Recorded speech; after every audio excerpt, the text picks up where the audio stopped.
मतदारसंघाची जी संकल्पना आली आणि शिक्षक मतदारसंघाची जी संकल्पना आली ती म्हणजे विद्यार्थ्यांमध्ये आणि शिक्षण ह्याच्यामध्ये जो काही बदल झाला पाहिजे, आला पाहिजे, जी चर्चा होते ती चर्चा विधानसभेपर्यंत पोहोचली पाहिजे.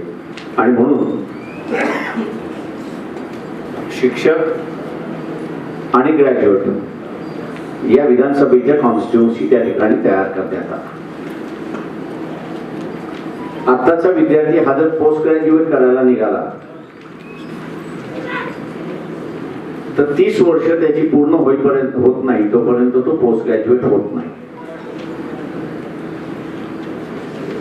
या विद्यार्थ्यांचं आपण असताना ऍक्टिव्ह वय बघितलं तर 60 वर्ष असं धरून चाला की आपण असताना ऍक्टिव्ह जगेल किती आवेग.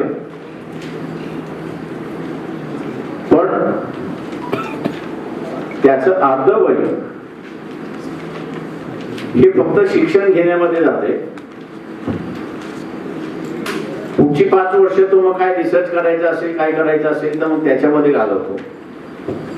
एकदा कुटुंब झालं की तो स्टेबल होण्याच्या पाठीमागे जातो आणि तो त्या सिस्टमचा भाग होतो. आणि ही चर्चेला असणारा विषय हा सोडलेला आहे की 10वी नंतर 11वी आणि 12वी आणि 12वी नंतर ब्रांचिंग आउट. आमचं म्हणणं असं आहे की 10वी नंतरच ब्रांचिंग आउट झालं आणि 12वी नंतर त्याचं स्पेशलायझेशन सुरुवात झालं. म्हणजे तो 24 वर्षाच्या आतमध्ये त्या स्पेशलाइज विषयाचा तो मास्टर होतो आणि त्याचं जे प्रोडक्टिव्ह एज आहे ते प्रोडक्टिव्ह एज 6 वर्षांनी वाढतं. आणि ते प्रोडक्टिव्ह एज त्याचं 6 वर्षांनी वाढलं तर तो ज्या क्षेत्रामध्ये आहे त्या क्षेत्रामध्ये व्यवस्थित कॉन्ट्रीब्यूट करू शकतो. आणि म्हणून आम्ही महाराष्ट्रातल्या यावेळेस सगळ्याच ग्रॅज्युएट कॉन्स्टिट्युन्सी लढवायचं ठरवलं. जो मतदार आहे त्या मतदाराला माझं आव्हान आहे की आम्ही ग्रॅज्युएशन झाले तसं आपणही ग्रॅज्युएशन झाले. ते ग्रॅज्युएट होता होता आपण फर्स्ट ग्रेडही झालो. नेक्स्ट जनरेशन म्हणजे आताचा जो मतदार आहे त्याचा मुलगा असेल, मुलगी असेल, त्याच्या आयुष्यामध्ये हे फ्रस्ट्रेशन येऊ द्यायचं आहे का? ते येऊ द्यायचं नसेल तर वंचित बहुजन आघाडीचे उमेदवार पांचाळ जे आहेत त्यांना मतदान देऊ या स्वरूपाची चर्चा त्या विधान परिषदेच्या माध्यमातून महाराष्ट्रामध्ये सुरुवात झाली पाहिजे. आणि योग्य शिक्षण जे आहे ते इथला बदल झाला पाहिजे असं मी त्या ठिकाणी मानतोय. 30 वर्ष त्याला पोस्ट ग्रॅज्युएशन करण्यामध्ये लागतात. त्याच्यानंतर 5 वर्ष त्याची असणारी जे रिसर्च मध्ये जातात त्या रिसर्चचा फायदा काही. माझ्याकडे नांदेड मधल्या युनिव्हर्सिटीचा आकडा आहे 28,000 PhD झालेले रजिस्ट्रेशन आपल्याला मिळतील. पण या 28,000 झालेल्या रिसर्च वर, PhD वर याचा देशाला, सामान्य माणसाला आणि विद्यार्थ्याला त्याचा फायदा किती? तो अनप्रोडक्टिव्ह एज मध्ये तो रिसर्च करतोय आणि म्हणून त्याची असणारी जिज्ञासा जी आहे ती शिकण्याची नाही तर डिग्री मिळाली, PhD मिळाली तर 4-5 इन्क्रीमेंट मला सिक्युअर्ड आहे आणि माझं आयुष्य सिक्युअर्ड होतं असं जी एक मेंटॅलिटी आलेली आहे ती मेंटॅलिटी आता शिक्षण क्षेत्रामधनं संपवली पाहिजे. आणि तरच हे जे नरेंद्र मोदी म्हणतात आहेत मेक इन इंडिया हे होईल. नाही तर मग अख्खा देशाचा उल्हासनगर झाल्याशिवाय राहणार. मेक इन इंडिया म्हणजे काय? परदेशातली टेक्नॉलॉजी आणायची, त्याचं कॉपी करायचं आणि स्टॅम्प लावून द्यायचा मेक इन इंडिया. ते मेड इन इंडिया नाही, हा त्याच्यातला फरक आहे. आम्ही जे असणाऱ्या शिक्षणाच्या नव्या चर्चेची जे आणतोय त्याचं कारण it should be made in India. ते मेड इन इंडिया असेल तर त्याचा रिसर्चही इथला झाला पाहिजे आणि त्या सगळ्या गोष्टींची असणारी बाब असं मी त्या ठिकाणी मानतोय. आणि म्हणून महाराष्ट्रातल्या, मराठवाड्यातली असेल, पश्चिम महाराष्ट्रातली असेल आणि विदर्भातली जी आहे ही आम्ही ग्रॅज्युएट कॉन्स्टिट्युन्सी लढतोय. अपेक्षा ही आहे की आतापर्यंत शिक्षण क्षेत्रामधल्या हे जे मतदारसंघ आहेत, शिक्षक क्षेत्रामधला असणारा मतदारसंघ आहे, त्याच्यामध्ये अजेंडा नावाची असणारी गोष्ट कधीच राहिली नाही. कोणतरी कारखानदार येतो, कोणतरी पैसेवाला येतो, तो उभा राहतो आणि निवडणुका झाल्या, 2 जागा भरायच्या आहेत, त्याच्यामध्ये 2 जागा भरली जातात. यावेळेस आम्ही असताना पाहतोय की या निवडणुकीमध्ये चुरस लागली. मी आवाहन करतो जे उमेदवार आहेत त्यांना की जिल्ह्यामध्ये वंचित बहुजन आघाडी, आपला आणि पंचायत यांचा सामना आम्ही उभा करतो. जसं अमेरिकेच्या निवडणुकीमध्ये ट्रम्प आणि जो बिडेन यांचा आमना-सामना झाला, लोकांनी ठरवलं कोणाला, तसं होऊ द्या ना. आणि माझं आव्हान आहे, अजून 13 दिवस राहिलेले आहेत. 13 दिवसांमधले 2 दिवस फक्त इलेक्शन प्रचार बंद असतो. त्यांनी तारीख सांगावी, या तारखेला इथे, या तारखेला इथे, या तारखेला इथे. पंचायतचा सगळा कार्यक्रम कॅन्सल करून आम्ही तिथे असताना हजर राहतो आणि लोकांना डिसाईड करू द्या की त्या मतदारसंघामध्ये आपला प्रतिनिधी पंचायत पाहिजे की राष्ट्रवादी आणि काँग्रेस यांचाच असला पाहिजे. आणि म्हणून त्या दोन्ही उमेदवारांनी हे आव्हान स्वीकारावं असं मी त्यांना आव्हान करतोय. त्यांनी स्वीकारलं तर सगळ्या सोयी आम्ही करायला त्या ठिकाणी तयार आहोत. पण त्यांनी स्वीकारलं तर लोकांसमोर या मतदारसंघाची आवश्यकता आणि या मतदारसंघाच्या उमेदवाराकडून काय अपेक्षा आहेत याची असणारी बांधणी लोकांसमोर जाईल. ते अधिक असं मी त्या ठिकाणी मानतो. महाराष्ट्रभरातले असणारे जे शिक्षक मतदारसंघामध्ये गेले त्यांनी स्वतःचं भलं केलं की न केलं याच्याबद्दल मी काही बोलणार नाही, तो त्यांचा व्यक्तिगत भाग आहे. परंतु विद्यार्थ्यांचं असं आतोनात नुकसान केलं. उलट विद्यार्थ्यांवरती या सरकारला, म्हणजे हे सरकार मी ज्यावेळेस म्हणतो म्हणजे आताच सेना, एनसीपी आणि काँग्रेस ते नाही, तर त्याच्याच बरोबर धार्मिक सत्ता असणारा बीजेपी यांनी सुद्धा फ्रॉड केला. माझ्या अंदाजानं आपल्या हातामध्ये मी असं काही कागद दाखवलेली आहे.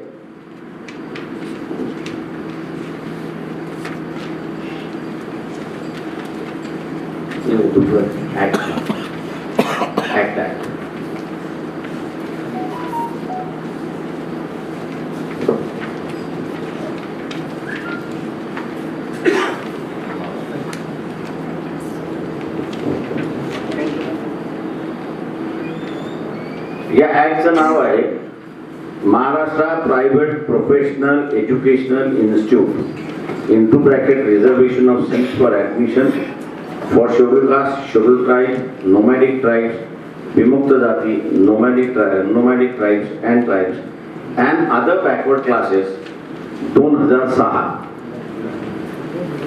सेक्शन आज दिले काही अधिसूचना दिली. हे घ्या, हे देऊन टाक, कॉपी द्या.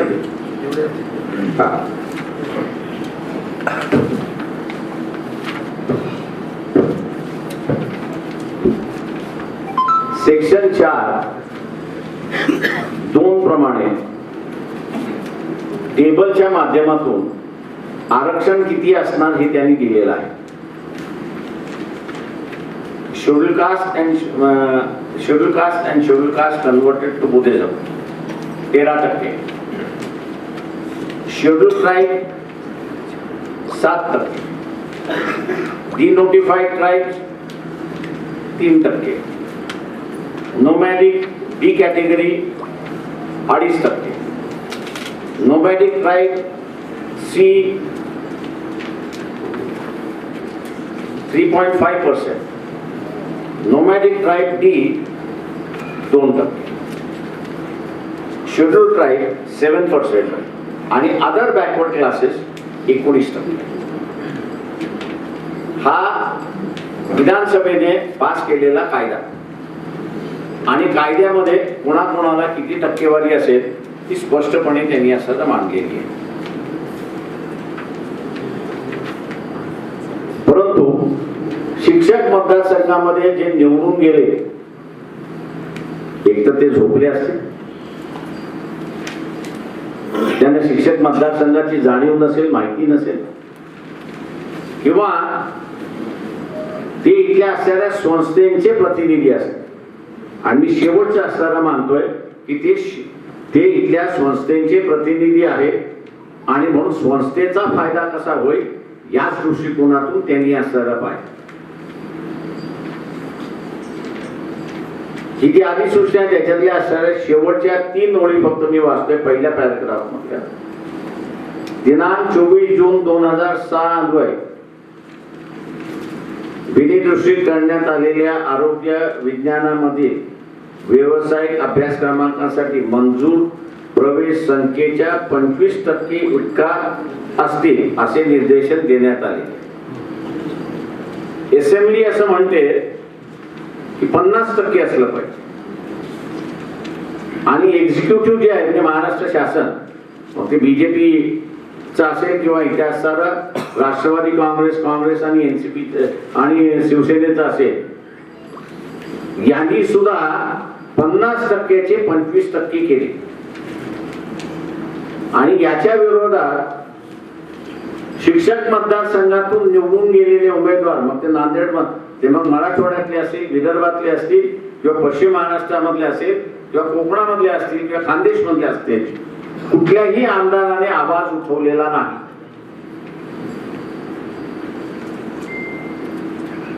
हे जे लंगोटी पत्र निघालेलं आहे हे बेकायदेशीर आहे. आरक्षण देण्याचा अधिकार हा असेंब्लीला आहे, किती टक्के द्यायचा हाही त्यांचा अधिकार आहे. कमी करायचा असेल तर ते विधान सभेला आणि विधान परिषदेलाच आहे, ते महाराष्ट्र शासनाला नाही हे आपण लक्षात घेऊ. आणि म्हणून या फ्रॉड मध्ये सहभागी असणारे जे उमेदवार आहेत, मतदारांना माझा असणारा सवाल आहे की आपण त्यांना मतदान देणार का. इथे दुसरं एक फसव आहे, मराठा समाजाच्या संदर्भातलं ते असणारं फसव आहे.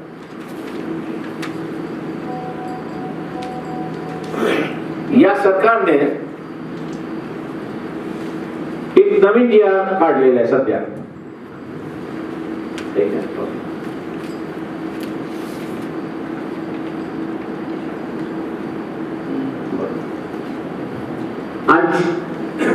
जी आर काढून असं म्हटलेलं आहे की 16% आरक्षण जे मराठा समाजाला देण्यात आलेलं आहे त्या विद्यार्थ्यांना आम्ही असणारा फ्रीशिप आणि स्कॉलरशिप देऊ. या निर्णयाचं मी असणारा स्वागत करतो.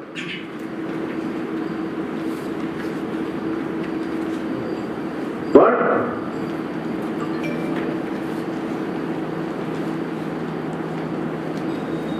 मराठा समाजाला मिळणारं 16% आरक्षण सुप्रीम कोर्ट स्टे ऑर्डर उठवत नाही किंवा निर्णय जोपर्यंत देत नाही तोपर्यंत लागू होणार नाही. जे मध्यंतरी आंदोलन झालं त्याच्यानंतरच निघालेला हा जी आर आहे. म्हणजे जे आंदोलनकर्ते होते त्या आंदोलनकर्त्यांच्या तोंडाला पाणी पुसलेलं आहे की 16% आरक्षण मिळालं, तुम्हाला फ्रीशिप आणि स्कॉलरशिप आम्ही दिली. शासनाकडे मी ज्यावेळेस बसलो मी त्यांना म्हटलं बा हा निर्णय चांगला आहे, फक्त एकच गोष्ट त्याच्यामध्ये ऍड करा. सुप्रीम कोर्ट ज्यावेळेस निर्णय देईल त्यावेळेस देईल, पण आता असताना अनेक क्षेत्रामध्ये मराठा समाजाच्या विद्यार्थ्यांनी ऍडमिशन घेतलेलं आहे.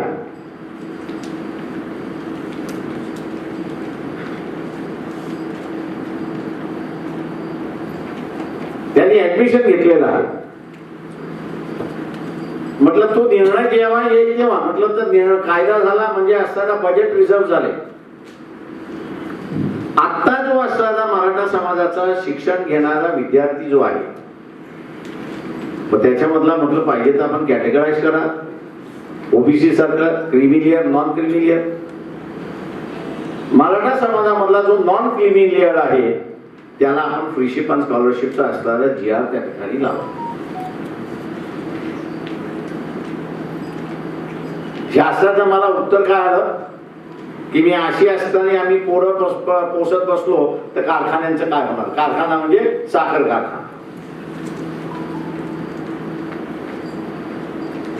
मी दरवर्षी या साखर कारखान्यांना 2,500 कोटी महाराष्ट्र शासन देते. यावेळेस मी त्यांना असं म्हटलंय की हे 2,500 कोटी जातील, कारखान्याला जाणार नाही, पण त्या ऊस उत्पादक शेतकऱ्याच्या खात्यामध्ये तहसीलदारामार्फत जातील. म्हटलं हा लढा आपला सुरुवातचा. हे जे उमेदवार निवडून जातात हे विद्यार्थ्यांचं पालन पोषण आणि त्यांची समस्या बघण्यापेक्षा किंवा इथे असणारा बिना अनुदानित, या बिना अनुदानित संस्थांना 400 कोटीचं बजेट देण्यात आलेलं आहे. या बजेटमध्ये आहे पण अजून वितरण होत नाही.